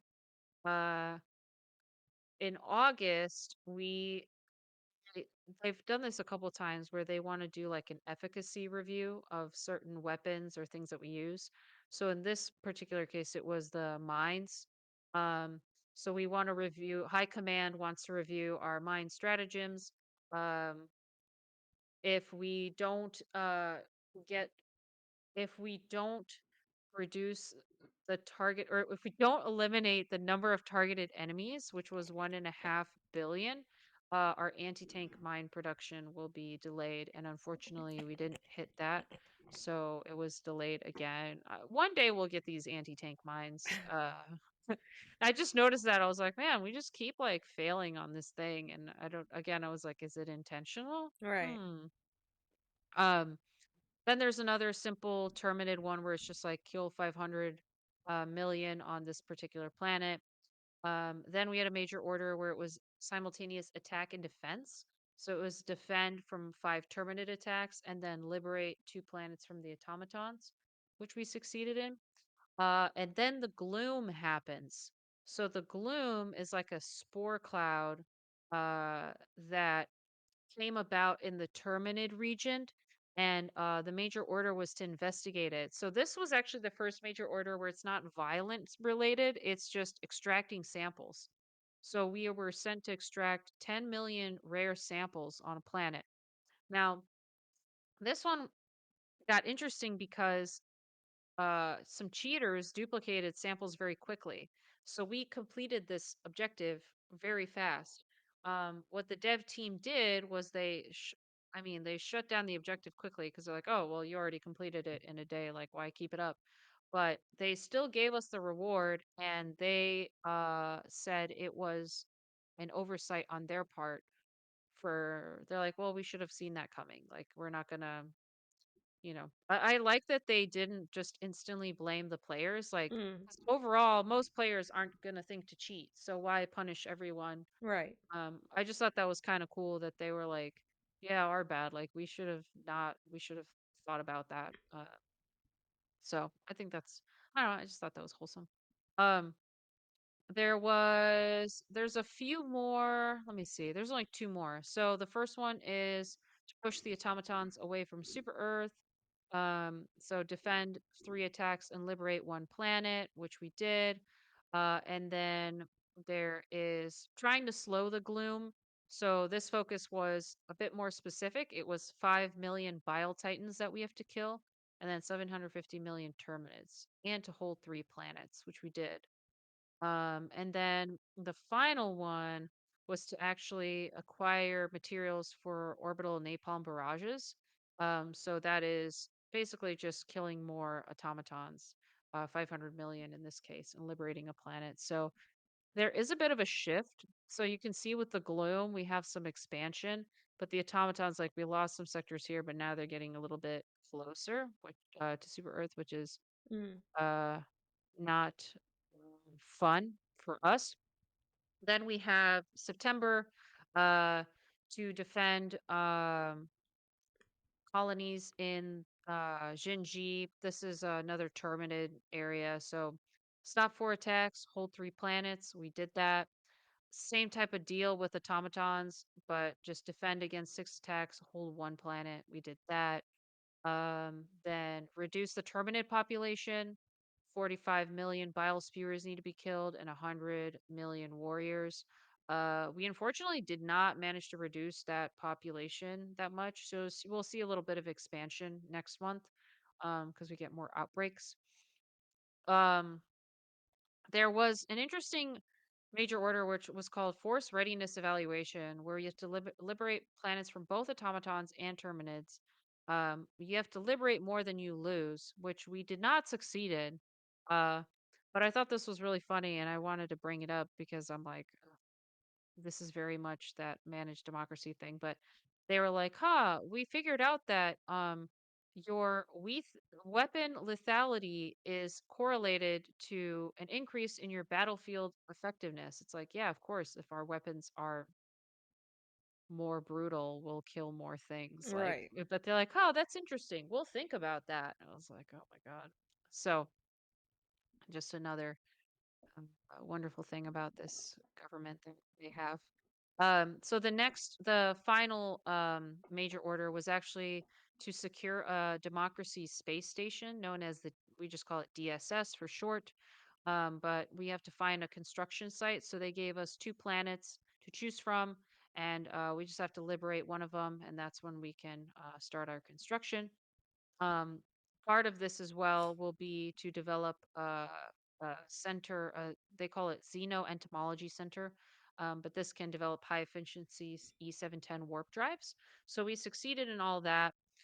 We see a little bit of changeover in automaton sectors and a little bit of expansion in the Terminid sectors. And in October, we are focused on this one's kind of dark. Um, the major order is called Liberate Deep Mantle Complex. So you liberate a planet from the automatons in order to build this deep mantle forge complex, which will create a powerful alloy that we can use for our space station. So we'll just, kill all these automatons that live here so we can make this uh, forge for ourselves, which is like, yeah, that's fine. Um, so we succeed there and defend against the automatons as we're constructing it. Because they come back because they're probably angry that we just showed up there. Um, then there was a pivot to focus on the Terminids. We established a quarantine for the Terminid Research Preserve. So we just have to hold 5 planets to quarantine as they're conducting research on the Terminids. Then we find out there's a new detachment of the automatons called the Jet Brigade. So we focus on defending against them. Then we have to pick between defending the Democracy Space Station or the Terminid Research Preserve. So the player base chose the space station. So the bugs are now occupy a planet closer to the research preserve. So we'll probably have to focus on that later. Um, then they have something called Liberty Day, which was the major order just said, fight for freedom however you want. So I was just like, kill as many enemies as you want, which I thought was, yeah, which was fun. Then the final major order was actually a lot because you had to liberate the automaton database to fight intel on the Jet Brigade because we want to find out more about this detachment. Re-liberate the planets surrounding the research preserve because the bugs are now occupying it because we didn't get to it the first time, and then limit the automaton territorial expansion. Uh, it's a lot of stuff. So unfortunately, we failed, and you can see it especially on the automaton side, like how they swapped sectors a little, and gained an extra sector. Um, November, we focus on the gloom uh in the beginning. So there's some gloom adjacent planets. We got to protect them from Terminid attacks, which we do. And we finally get to activate the DSS. So in order to activate the space station, we need to procure enough E710, of course, to fuel it. So we have to do that, but also protect it from getting attacked by the automatons. So we not only focus on the fuel, which is just killing a bunch of turbinates. In this case, it was 500 million. Um, but also holding the planet from the automatons, which we did. And now that we have the DSS active, we have to reclaim some planets with it, liberate more planets than we lost, which we did. And then they did an efficacy review, but this time it was for machine guns. So they said to kill 15 million Terminids with either the Stalwart, the machine gun, or the heavy machine gun, because all of those are machine gun types. And we did. The final thing was to gather intel on the Jet Brigade factories and to try and also liberate the brigade staging ground. We unfortunately did not succeed in that major order. So you see that we have like a slight expansion on automaton territory, but we kind of held with the Terminids. December is where things get a little bit gnarly. So we start off with focusing on some planets that produce chlorine. So we were trying to liberate those planets, but unfortunately we failed. So the production got redirected elsewhere, at least for now. And the second order is to defend the construction of a defense contractor's new factory hub from the Terminids. As this order was happening, this is when the Illuminates show up. So the Illuminates show up, they stop this major order, and they're like, all forces redirect to Calypso, which is the where the first planet, like where they showed up at, and defend them from the Illuminate. So we did that, and then the next major order was to defend another incursion of them. So it seemed like they were starting to attack several different planets. Then there was a major order to construct, well, clear the way so that we can construct centers for science because they want to kill Illuminate and study them to see like how do they come back, what are their what are their strengths, weaknesses. So we did that, and now remember we're in December, so it's around Christmas time. So around Christmas time they had a major order called the Festival of Reckoning. I'm going to read about it to you because I think you'll find it comical. So it's a 3-day festival where we make use of a specially allocated reckoning fund. This fund is set aside every year to finance an exhilarating expenditure of ordnance against the enemies of democracy. Families gather to witness the Helldivers avenge all the loved ones lost this year. This year, the first day of reckoning with the Helldivers are given an access to a bounty of incendiary weaponry. So you get to watch your enemies burn. Nice. Uh, so beautiful. As families and communities watch the death toll rise, they can also take advantage of deep discounts on consumer goods. The higher the death toll, the greater the savings. A vengeful festival to all. Wow. Yep. That just proves what we talked about earlier. Yup. That's why I was like, I can't wait till we get to December because I was like, this is perfect. Like it's all of that. And at the same time, as this is happening, a planet gets attacked by the Illuminate. So we're, celebrating, but we get ambushed. But we do clear them out.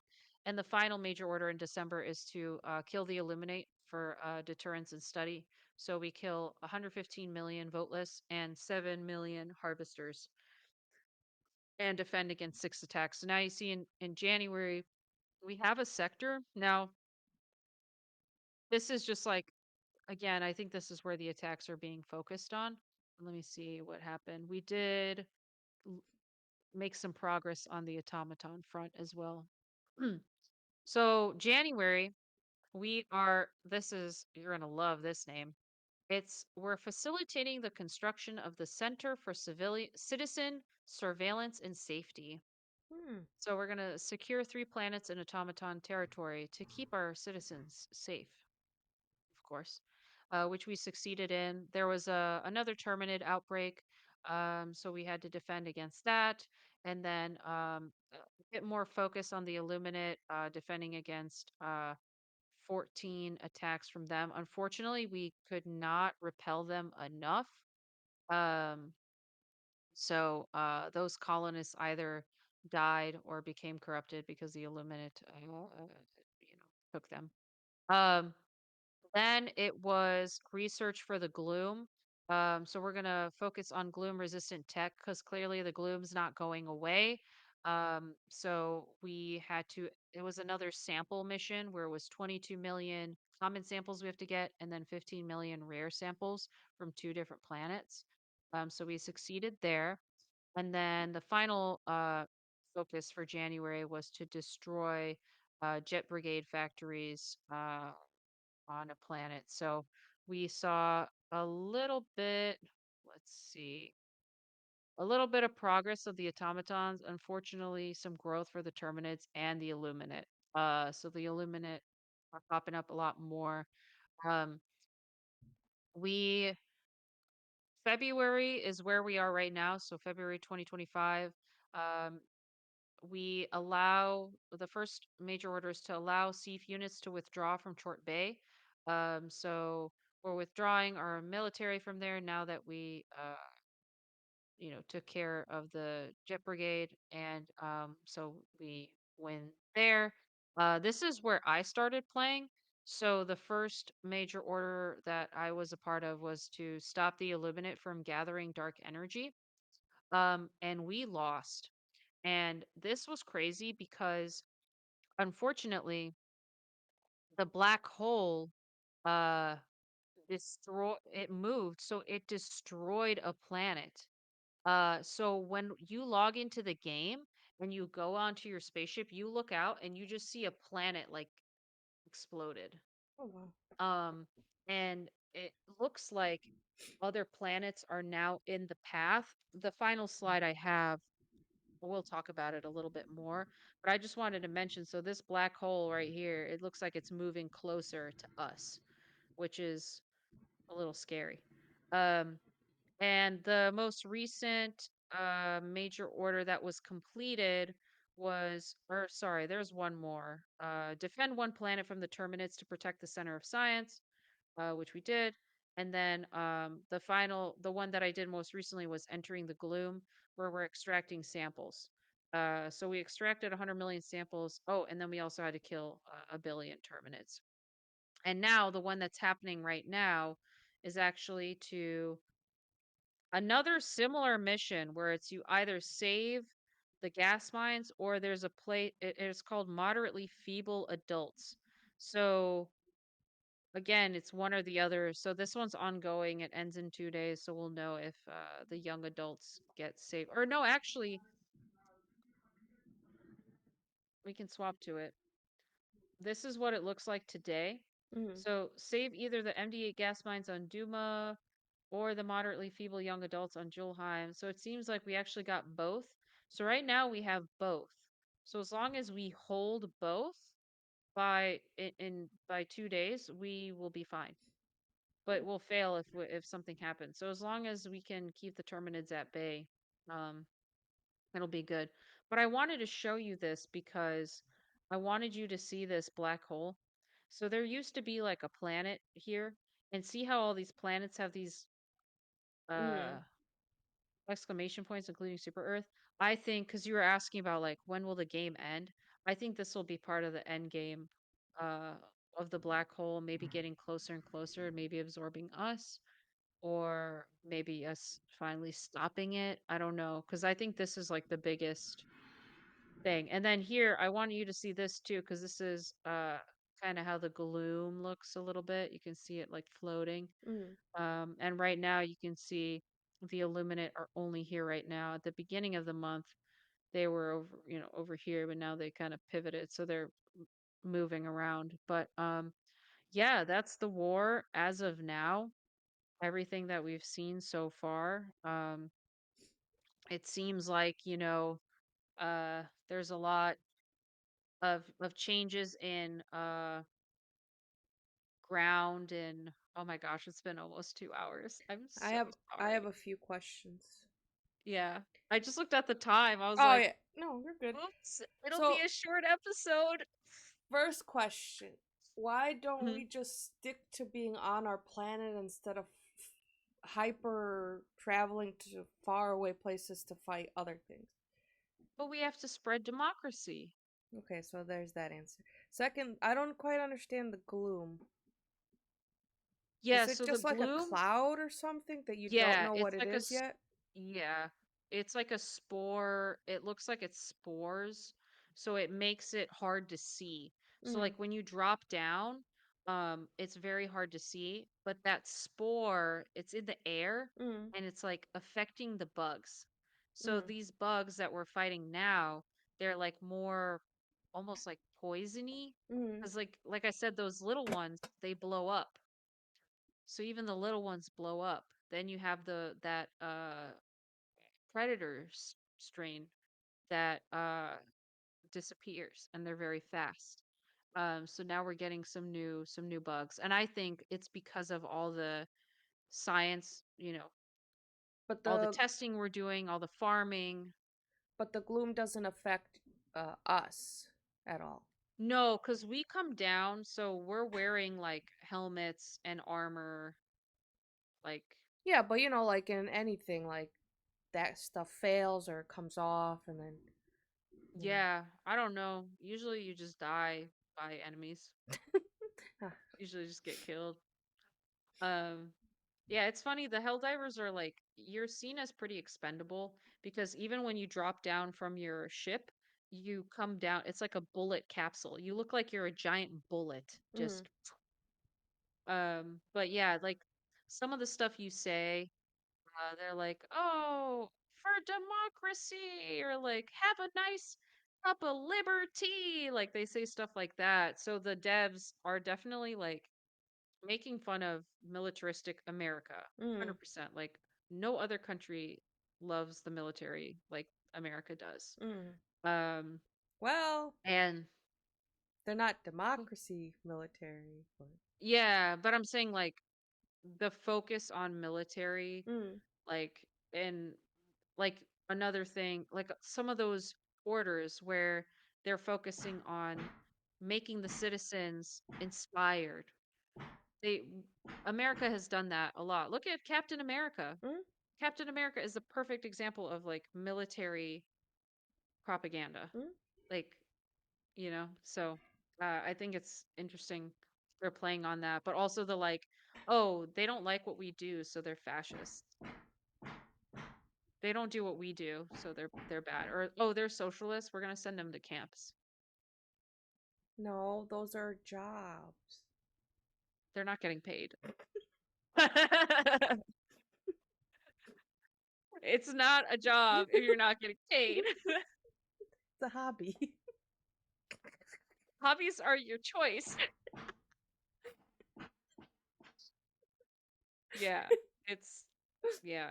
So that's why that thumbnail I said because I for those of you listening, like I'll send Vicky the thumbnails before I put them up.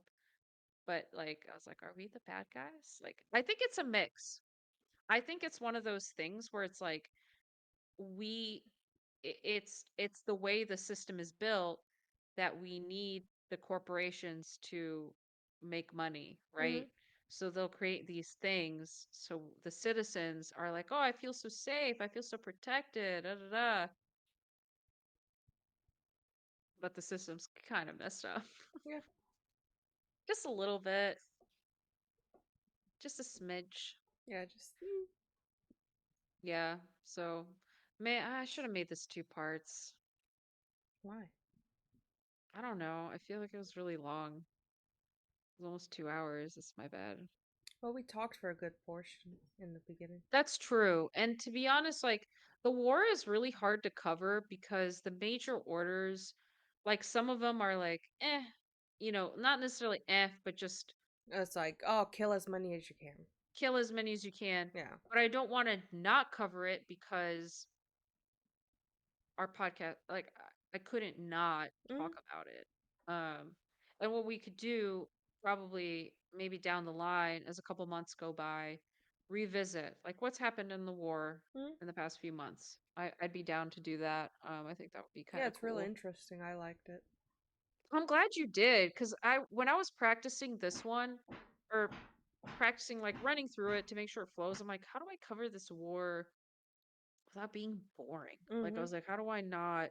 So I wanted to highlight those operations that were pivotal to the story and like digging in a little bit more like with the children's hospital one, I was like when I saw the thing about them enlisting, I was like, oh my god, I have to mention that because Mm, that's like or the Christmas one where it's like the higher the death toll, the better the savings. I was like, mm, oh my god.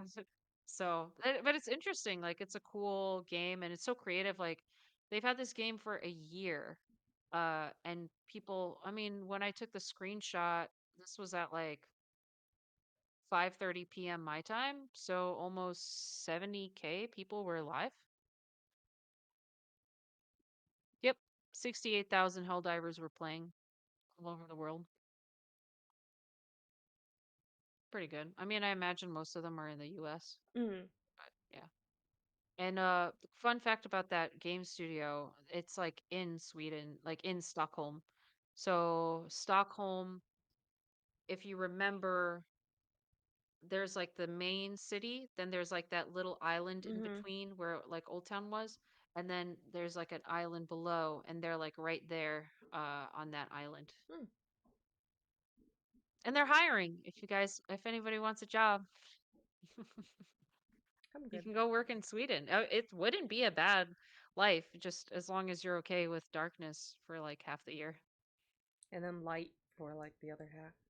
the other half. Where Yeah. you're like, what time is it? It's still the sun's still out. Yeah.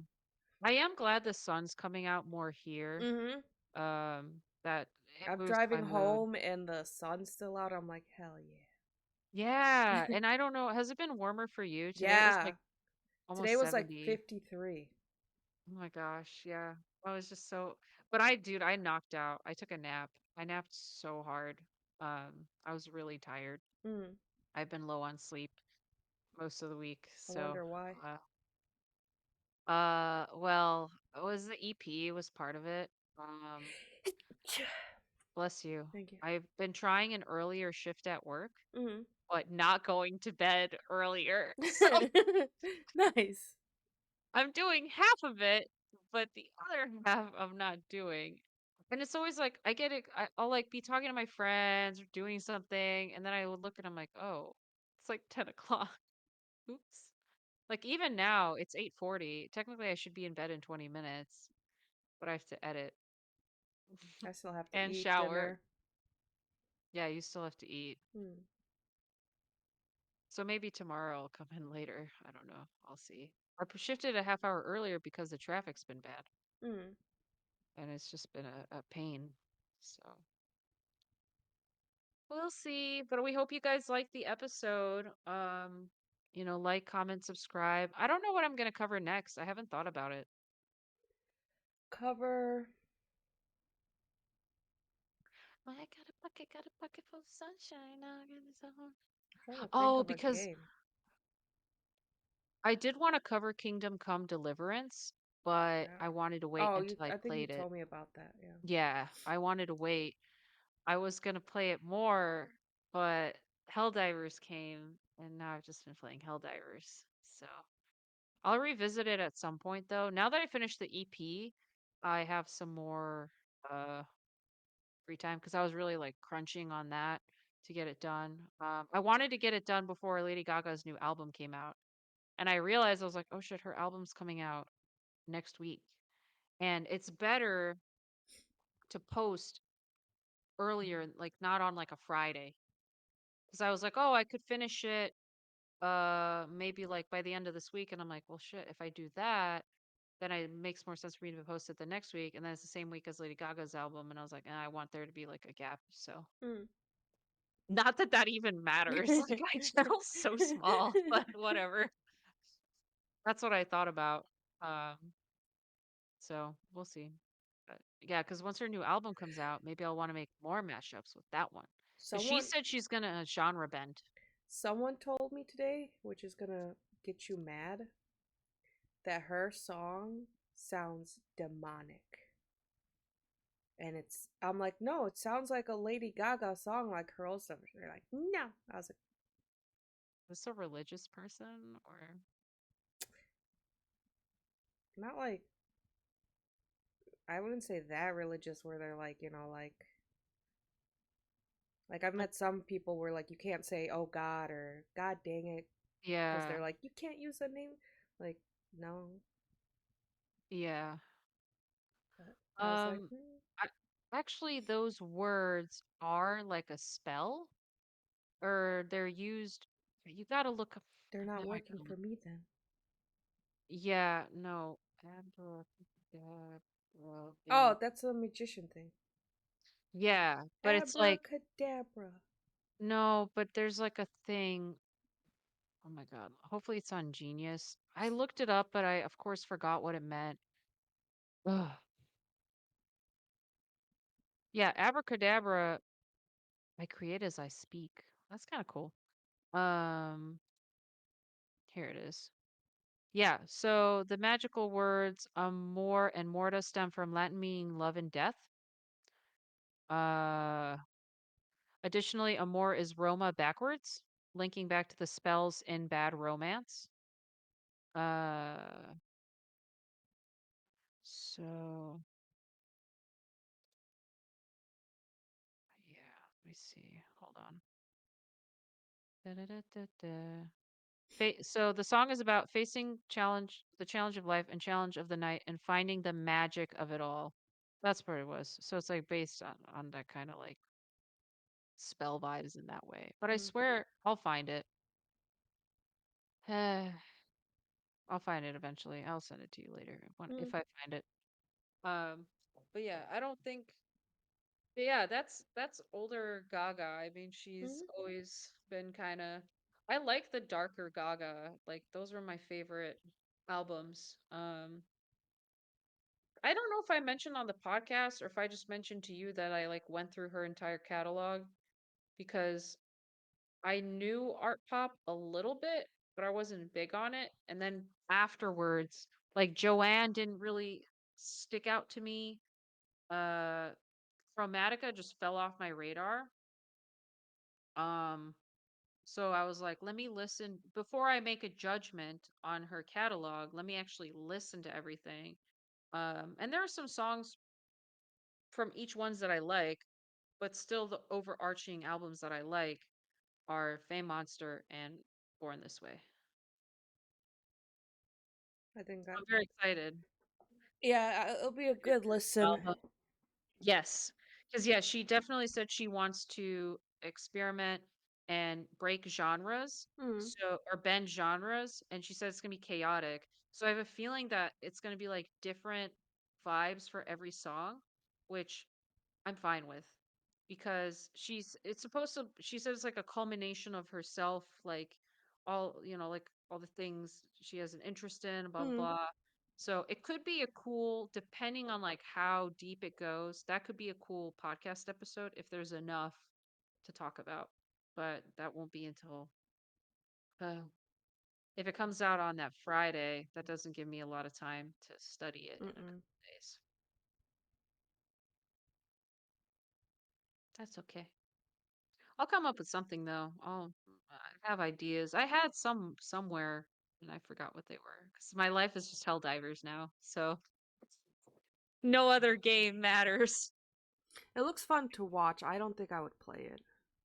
Yeah, I've debated streaming it, but I play with my friends and I don't want to, like when you're streaming it's different. Mm. Like and we're just hanging out, we're talking, and I don't want to add that layer of chat, have Mm. focus. Like maybe if I do some solo missions, maybe, but yeah, it would be tough. I think if I would ever come back to streaming, I would do Kingdom Come Deliverance first because I've been playing through it. Um, but I just need the time. I haven't had time really. Yeah, I'd come back to streaming once I have more energy. Yeah, because it takes energy and time. Mm-hmm. Because you Um, can't just sit there like, mm-hmm. well, I mean, you can, I but it's like, can, but what's the point? Like, right, then just play by yourself. mm-hmm. Yeah. No, I understand. And even like streaming once a week, I'm like, Mm. I'd I've rather been just I've been take reading time more, for so myself. Yeah. I haven't read Yeah. since last week, but Oh my gosh. I've been reading Iron Flame now.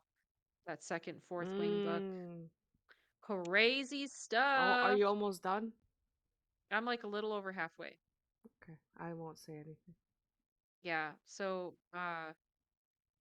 one of my friends, she's like waiting for me. To She's like, I finish? just read Onyx Storm. She's like, I need someone to talk to. I was like, I'll get there. But my library is a 17-week late wait I for didn't wait. I just bought it. I was like, I'm not waiting. I know. That's what I've I'm been okay with doing with the other ones. The Throne of Glass. yeah, I've just been buying them because I'm like it's like 12-week wait, 17-week. I'm like I'm not. I'll forget. I'd have to reread everything again. Yeah. I thought I would forget too, Mm, but once I start reading, it like brings me back to that world. mm. So I'm okay with it because I'm like, oh, okay, I can like, because I think I have like 8 holds right now. I have, I think, So I don't one. want to, So. yeah, I don't want to buy a book because I already have this lineup Mm, of things. And what I'll do is usually I'll request the next few. mm. So like for the Throne of Glass, I requested book 6 and book 7. So that way there's a gap now between book 5 and 6 for me, but between 6 and 7 it won't be as much because those are the last 2 books. So I was like, I don't want to wait Is too that long. series done? Yeah. Okay, because Hmm. the fourth wing one there, it's gonna be a 5 book series. So. We don't know when the fourth one's going to come out. Mm, So that's also why I'm a little bit okay with waiting for Onyx Storm because I was mm, like, oh, well, if I finish it so fast, then I'll just be sad. You know they're making a show too. mm. I wonder who they're gonna cast. Yeah, because I think Zayden's really hot, so they better Wow! not disappoint me. Surprise! You're the only one who said that. Yeah, Not like anyone else who's read the book. yeah, this brooding man who's very chiseled. He's very chiseled. Mm, And I'm just like, Jesus Christ. I get the reels. I'll send you some. mm. They're pretty funny. And it's just like this shirtless guy with a 6 pack and a dragon, and I was like, yep, sounds about right. Anyways, we hope you guys enjoy the rest of I your love how week. we ended it like that. Anywho, well, look at the time. All right, it's been 2 hours. We hope you guys enjoy. Like and subscribe, and we'll see you next time. Bye bye. Bye.